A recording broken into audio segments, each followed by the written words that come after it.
तो क्या हाल है दोस्तों। आज हम जिस टॉपिक के ऊपर बारे में बात करने वाले हैं वो है कि क्या फ़र्स्ट टाइम ओनर रोटवीलर रख सकता है या नहीं रख सकता। तो देखिए, मैं अपने जो मेरे पर्सनल एक्सपीरियंस है, जो मेरे रोटवीलर के साथ एक्सपीरियंस है, मैं सिर्फ वो शेयर करूँगा। जो किसी और ने क्या बोला क्या नहीं बोला उससे मुझे कोई इत्तेफाक नहीं है। जो मेरे साथ हुआ, जो मेरे इस 1 साल 6 महीने में जो मेरी रोटवीलर है इसके साथ एक्सपीरियंस हुआ, मैं वो बताऊंगा सिर्फ। तो फर्स्ट ऑफ़ ऑल, जब मैं इसे लाया था तो मैं भी एक अननो पर्सन की तरह नहीं जानता था कि रोटवीलर के विषय में, कि रोटवीलर रखना चाहिए नहीं रखना चाहिए, इसकी डाइट क्या है, ये इसका एग्रेसिव है या नॉन एग्रेसिव है। मैं ऐसा कुछ नहीं जानता था। लेकिन हाल फिलहाल के 16-17 महीनों में जितना मैंने सीखा है, जितना मैंने जाना है इनके बारे में, मैं वो सब आपको बताता हूँ जी। तो पहले तो ये दोस्तों, इसको अपने जो भी आप कोई सा भी पप लाते हो तो कम से कम 45 और 60 दिन से छोटा मत लीजिए। कम से कम 45 और अच्छा हो जाए तो 60 दिन, इससे ऊपर ही पप लीजिए। क्योंकि अगर उसको माँ का दूध अच्छा मिलेगा तो यहीं से उसकी जो शुरुआत है एक अच्छा कुत्ता बनने की, एक अच्छा डॉग बनने की, वो माँ के दूध से ही शुरुआत हो जाती है उसकी। जो दूसरी इसकी स्टेज आती हैं, जो दूसरी स्टेज आती है वो आती है फिर इनके वैक्सीनेशन को लेकर। मैं इनके जो भी खर्चा वगैरह सारी बात बता दूंगा, जो कि नहीं मेरे किसी भाई को नहीं पता तो उसको भी पता लग जाए। तो आप पूरे वैक्सीनेशन में मान के चलिए, अगर आप प्राइवेट करवाते हो तो कम से कम इनके 3 से 3,500 रुपये पूरे फुल वैक्सीनेशन में इनके आपके खर्च हो जाएंगे विदिन 3 मंथ्स या 2 मंथ्स, जैसे भी आपको डॉक्टर कंसल्ट करे। और किसी अगर गवर्नमेंट हॉस्पिटल में करवाते हो तो आपको 7 in 1 और 9 in 1 के पैसे तो आपको बाहर से देने पड़ते हैं। रेबीज़ वगैरह के पैसे हैं और एक दो जो और इंजेक्शन लगते हैं वो अपने पास से लगा देते हैं। लेकिन फिर भी आपके गवर्नमेंट हॉस्पिटल में भी तकरीबन 1200 रुपये 1300 रुपये के आसपास लग जाएंगे। दूसरी जो स्टेज आती है फिर इनके बचपन में खाने को लेकर। तो देखिए भाई, ये साफ सी बात है, जब कोई आदमी रोटवीलर लेता है तो रोटवीलर का जो मतलब होता है वो साफ़ होता है कि रोटवीलर जो है ऐसी ब्रीड होती है, लंबी चौड़ी ब्रीड होती है। तो जाहिर सी बात है, इसको लंबी चौड़ी ब्रीड है तो इसको खाने में भी उसी हिसाब से देना पड़ता है। आप सोचो इसे लाकर मैं एक नॉर्मल कुत्ते की तरह डाइट दे दूं तो वो सब इसको पॉसिबल नहीं होगा। फिर आपको उसका मज़ा भी नहीं आ पाएगा रोटवीलर का। फिर अगर आप इसे डाइट नहीं दे पाओगे तो कई भाई होते हैं जो शौक में रोटवीलर पाल तो लेते हैं, लेकिन जब वो एक सवा साल के हो जाते हैं उसके बाद वो उसने सेल करने के लिए लग जाते हैं। क्यों? कारण ही होता है वो शौक में पाल लेते हैं, डाइट नहीं दे पाते, उनका शरीर उस हिसाब से ग्रोथ नहीं कर पाता जिस हिसाब से वो उसको देखना चाहते थे। क्योंकि रोटवीलर का मतलब ये होता है जब आप उसे बाज़ार में लेके चलो तो वो पब्लिक आपको देखे कि आप क्या चीज़ लेके जा रहे हो साथ में अपने। आप उसे, इसके लिए आपको उन्हें अच्छी डाइट और घूमना फिराना, रनिंग करवाना ये बेहद ज़रूरी है। अगर आपके पास टाइम नहीं है तब भी आप इसे मत पालिए। छोटे पपीज़ को कम से कम दिन में 4 बार आपको खाना देना पड़ता है, जिसमें कम से कम 2 बार तो आपको उनको फूड देनी पड़ती है। अब वो फूड आप कैसी लेना चाहते हैं, कैसी आपकी पॉकेट आपको आज्ञा देती है, कैसा एक्सपेंस करना चाहते हैं फूड को लेकर, चाहे रॉयल कैनन ले लीजिए, चाहे ड्रूल का फोकस ले लीजिए, चाहे फर्मीना का ले लीजिए, चाहे IND का ले लीजिए, जैसा आपको सूटेबल लगे, जैसे आपकी जेब आज्ञा दे उस हिसाब से आप फूड अरेंज कर सकते हो। लेकिन रिज़ल्ट भी फिर ऐसा ही मिलेगा, क्योंकि रोटवीलर के जो पपीज़ होते हैं वो भी नॉर्मल पपीज़ से ज़्यादा ही खाते हैं। फिर धीरे धीरे इनका जो ग्रोइंग पीरियड होता है वो 6 महीने से 1 साल के बीच में होता है, जिसमें ये अपनी 80% हाइट वेट वगैरह अपना कंज्यूम कर लेते हैं। जो भी इनका होता है स्ट्रक्चर वगैरह, वो 6 से 10 महीने तक आप इनको डाइट जितनी भी हो सके, फ़िलहाल तो आप शुरू से एंड तक डाइट दीजिए, लेकिन जो मेन फोकस होता है वो 6 महीने से लेकर 10 महीने तक इनकी डाइट के ऊपर बिल्कुल ध्यान देना पड़ता है। जिम्मी इधर आजा। तो ये मैं अपना एक्सपीरियंस बता रहा हूँ, जो मैंने देखा था अपने इस रोटवीलर के साथ, वो एक्सपीरियंस आपको बता रहा हूँ। दूसरों के साथ क्या है मेरे को उसका नहीं पता, मैं सिर्फ अपने बता रहा हूँ। थोड़ी देर बाद इसके एग्रेशन की भी बात करूँगा, जब रोटवीलर अग्रेसिव होते हैं या नहीं होते। अभी तो फ़िलहाल खाने पीने की क्योंकि बात कर रहा हूँ, क्योंकि सारी बात अच्छी टॉपिक पर हो जाए तो अच्छी बात है। उसके बाद फिर ये जब अब मेंटेन हो गई है, बड़ी हो गई है। अब इसका जो लास्ट डिवॉर्मिंग मैंने करी थी, जब इसका वेट था 48 kg था। ये मेरी फ़ीमेल है, इसका लास्ट वेट मैंने करा था डिवॉर्मिंग में 48 था। अब ये देख लीजिए 48 मेरे वेट नॉर्मल कई बार रोटवीलर किसी मेल का भी नहीं होता है, जो कि मेरी इस फीमेल का 48 kg वेट था।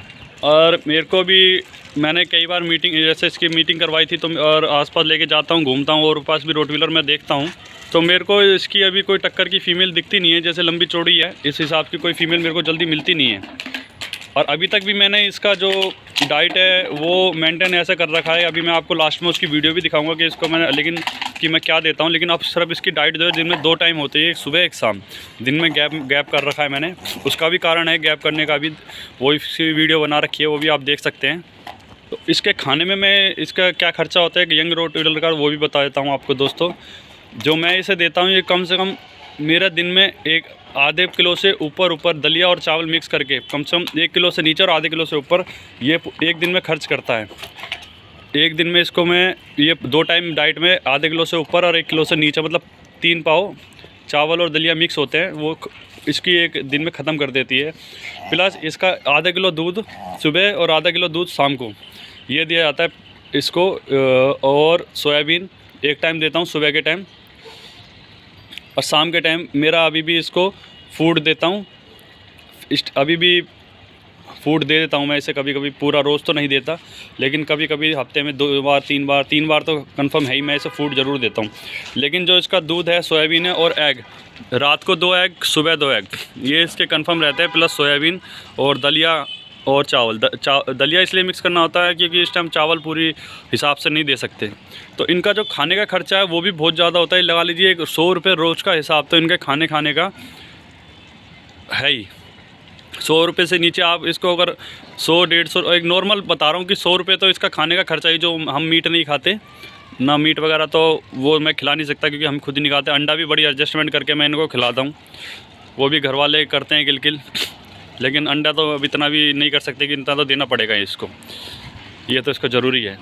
अब ये लगा लीजिए इसकी डाइट है जो ये रोज़ का 100 या 120 रुपये के आसपास मेरे को रोज़ पड़ती है। इससे ऊपर भी पड़ सकती है, लेकिन इससे नीचे तो पड़ने का मतलब ही नहीं होता है। देख लीजिए, अब जो भाई इसको रोटवीलर को पालना चाहते हैं, सबसे बड़ी ज़रूरी है स्पेस और रनिंग और इनकी डाइट। क्योंकि आप जब इन्हें लेकर मार्केट में चलना चाहोगे तो आप भी चाहोगे मेरे साथ ऐसा कुत्ता चले जिसको लोग बाग पलट के देखें, तो उसके लिए आपको डाइट देनी जो बहुत ज़रूरी है। अब बात करते हैं एग्रेशन की। तो दोस्तों, एग्रेशन तो आप किसी गली के कुत्ते को भी अगर कटकना बनाना चाहोगे ना, तो गली के कुत्ते भी कटकने बन जाते हैं। ये इस बात से मैं बिल्कुल भी सहमत नहीं हूँ। जैसे लोग बाग बोलते हैं रोटवीलर एक अग्रेसिव ब्रीड होती है, नहीं, ये बिल्कुल गलत होता है। मेरे पास, मैं आपको एक छोटा सा उदाहरण दे सकता हूँ। मेरे पास वीडियो भी, आप वीडियो भी देख सकते हो, कोई ये नहीं झूठ बोल रहा हूँ कुछ हो। हमारे अभी लास्ट डिलीवरी जब इसकी हुई थी तो इसके बच्चे को, हमारे जो पग है, ये साथ में खड़ी होकर इसके बच्चे के साथ दूध पी रही थी दूसरे दिन ही। और प्लस अभी हमारे घर में जब सफ़ेदी भी चल रही थी, तो जो सफ़ेदी करने वाले थे वो उसके बच्चे, ये डिलीवरी हो रही थी और ये बच्चे उठा के वो उसके देख रहे थे, अपने साथ खिला रहे थे।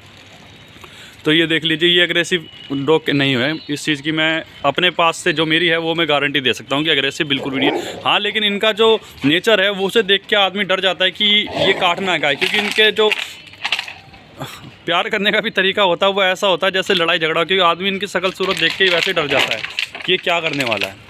और हालांकि मेरे हिसाब से तो अग्रेसिव नहीं हो। अग्रेसिव बनाना चाहो तो आप गली मोहल्ले के कुत्तों को भी अग्रेसिव बना सकते हो, कोई बहुत बड़ी बात नहीं है। मैं गारंटी लेता हूँ, अगर मेरे को कोई अपना पिटबुल भी दे बचपन से पालने के लिए, तो वो भी अग्रेसिव नहीं बनेगा। इस चीज़ की मेरी गारंटी है, मैं जिस हिसाब से पालूँगा तो। क्योंकि अगर आप हमेशा उन्हें बंद रखोगे, चैन से बांधे रखोगे, कहीं घुमाओगे फिराओगे नहीं, तो उनकी फ्रस्ट्रेशन जो है वो बढ़ती चली जाती है। और फ्रस्ट्रेशन में आगे कुत्ता जो है कटकना बनता है, एग्रेसिव बनता है। आप उन्हें घुमाइए फिराइए, लोग बागों से उससे अपने गली मोहल्ले में उनसे लोग बागों से मिलाइए, उनके बीच ले जाइए, तो ये अग्रेसिव बिल्कुल ही नहीं होगा। अग्रेसिव जब बनता है आप उसे बांध के रखो, बहुत उसे खोलने का टाइम ना दो, उसे घूमने का टाइम ना दो, सिर्फ बांध के रखो तो अग्रेसिव बन जाएगा। नहीं तो अग्रेसिव नहीं बनने का। कोई कुत्ता अग्रेसिव नहीं होता है, अग्रेसिव बनाया जाता है। पिटबुल भी अग्रेसिव नहीं होता, पिटबुल को भी अग्रेसिव बनाया जाता है, नहीं तो वो भी एक नॉर्मल कुत्ता है। अगर उसका भी नेचर आप संभाल के रखना चाहोगे तो वो भी एक नॉर्मल कुत्ते की तरह ही बिहेव करेगा, कोई अग्रेसिव नहीं होगा। मैंने ऐसे पिटबुल देखे हैं हमारे यहाँ पे भी, जिसको आप जाकर फर्स्ट टाइम भी गोदी में उठा लोगे जब भी कुछ नहीं कहेंगे। लोगों ने इतने प्यार से पाल रखा है। तो ये सब बेकार के मिथ होते हैं कि पिटबुल, रोटवीलर ये सारे बर्थ से ही अग्रेसिव होते हैं। ये इनको बनाया जाता है, फाइटर बनाया जाता है। अब किसी भी कुत्ते को आप अग्रेसिव भी बना सकते हो, नॉर्मल भी बना सकते हो। मैं गारंटी लेता हूँ अगर कोई नया बंदा भी आकर इसको अपनी गोद में उठा के ले जाना चाहेगा ना, ये आराम से चली जाएगी। बेशक वो लिहाजा वो डरे ना इसे उठाने से, बस। तो दोस्तों, यही था आज का। ये है कि फर्स्ट ऑफ टाइम ओनर के लिए रोटवीलर पालना चाहिए, नहीं पालना चाहिए। बेफिक्र होकर पालिए, कोई दिक्कत नहीं होती। अग्रेसिव करवाना नहीं करवाना आपके हाथ में होती है। खाना खिलाना उसका मेंटेन रखोगे तो कोई दिक्कत नहीं आएगी और पालने में भी मज़ा आएगा। धन्यवाद दोस्तों।